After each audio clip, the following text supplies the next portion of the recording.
यही स्थिति जैनियों की है।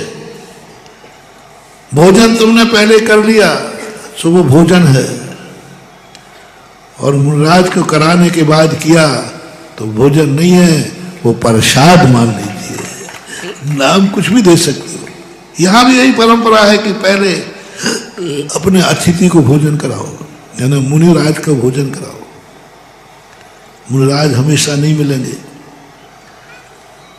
आपके घर की परंपरा डालो। ठीक है, छोटे बच्चों को छोड़ दो, छोटे बच्चों को छोड़ दो। परमार्थ की दृष्टि बता रहा हूं। जैसे एक सामान्य जन लोग भोजन के पहले भगवान को भोग लगाते हैं, बाद में बचा हुआ खाते हैं। आप लोग क्या करोगे? जैनी, जैनी के 3 रूप बता रहा हूं। भगवान को अर्घ्य चढ़ाए बिना तुम भोजन नहीं करोगे। पहले भगवान को अर्घ्य चढ़ेगा, पहले भगवान की पूजा होगी, बाद में भोजन होगा। पूजन करने के बाद भोजन करोगे, वो भोजन है ही नहीं। वो तो मां भक्त के लिए, भक्त जीवित रहे इसलिए वो भोजन कर रहा है, वो संसार का कारण नहीं बनता। फिर दूसरा मुनि महाराज को कराकर करने का, करने के बाद करेगा वो। तीसरा कारण बता रहा हूं, बहुत बड़ा कारण बता रहा हूं महानुभाव, अन्नपूर्णा की सिद्धि। छोटे बच्चों को छोड़ देना। जिस घर में नियम हो कि तुम्हारे घर में जो बुजुर्ग हो, सबसे पहले पूरा घर उनको भोजन कराने के बाद भोजन करे, जाओ, तुम्हारे घर में कभी अन्न की कमी नहीं आएगी।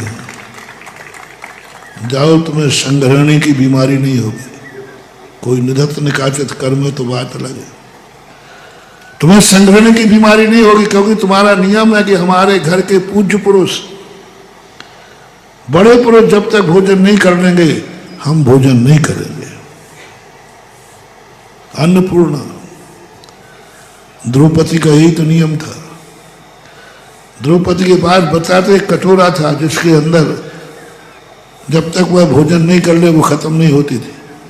ये नियम सिद्धि कहाँ से आई? कुछ नहीं, उसका एक ही नियम था, जब तक पूरा परिवार भोजन नहीं करेगा तब तक मैं। ये नियम पहले महिलाओं के होते थे। जो हमसे बड़ा है, जो हमसे पूज्य है, जो हमारा आदरणीय है, सबसे पहले वो भोजन करेगा, सबसे पहले वह वस्तु खाएगा, उसके बाद भी पूरा घर खाता है। मिलना तो तुम्हें सब है, लेकिन अब वो इतना सगुन बन जाएगा कि तुम्हारे जीवन में कभी वह बीमारी का कारण नहीं बनेगा, क्योंकि तुमने सगुन किया है। उस वस्तु को किसको खिलाया? पहले बड़ों। कोई भी वस्तु लाओ, पहले बड़ों को समर्पित करो। तुम धन कमा के लाते हो, बच्चों को कमाते हो, बच्चों को देते हो। मेरा आज से सिद्ध भोजन का बता दिया, आज से मेरे भक्तों को हम बताना चाहते हैं, तुम जो भी कमाओ उसका कुछ भाग, पूरा नहीं दे सको तो कोई बात नहीं, सबसे पहले अपने माँ बाप के लिए दिया करो। भले 100 रुपया दो शाम को, उनको देने के बाद ही तुम अपना धन का उपयोग करना। देखना आपको धन की सिद्धि कैसे शुरू होती है, वो धन सिद्धि होना शुरू हो जाएगी। हो सके तो तुम धर्मात्मा हो तो अपनी कमाई का पहला भाग मंदिर में जाएगा, पहला भाग, बाद में नहीं, पहला भाग, चाहे भले वो 5 रुपया हो। जो भी मैंने कमाया है उसका पहला अंश मंदिर में जाएगा, गुल्लक में जाएगा, मंदिर के निमित्त से जाएगा।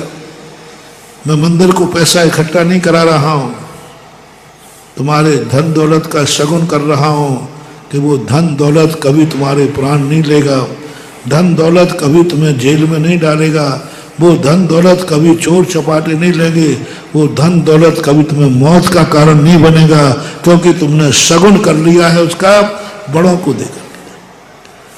बड़ों को देने का और कोई मतलब नहीं, बड़ों को चाहिए भी नहीं है, वो तुम्हारे भरोसे नहीं है, उनको चाहिए भी नहीं, वो तुम्हारे भरोसे नहीं है।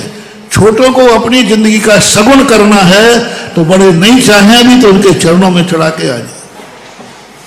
क्यों परंपरा है गुल्लक रखने की? ये गुल्लक कुछ भी नहीं है महानुभाव।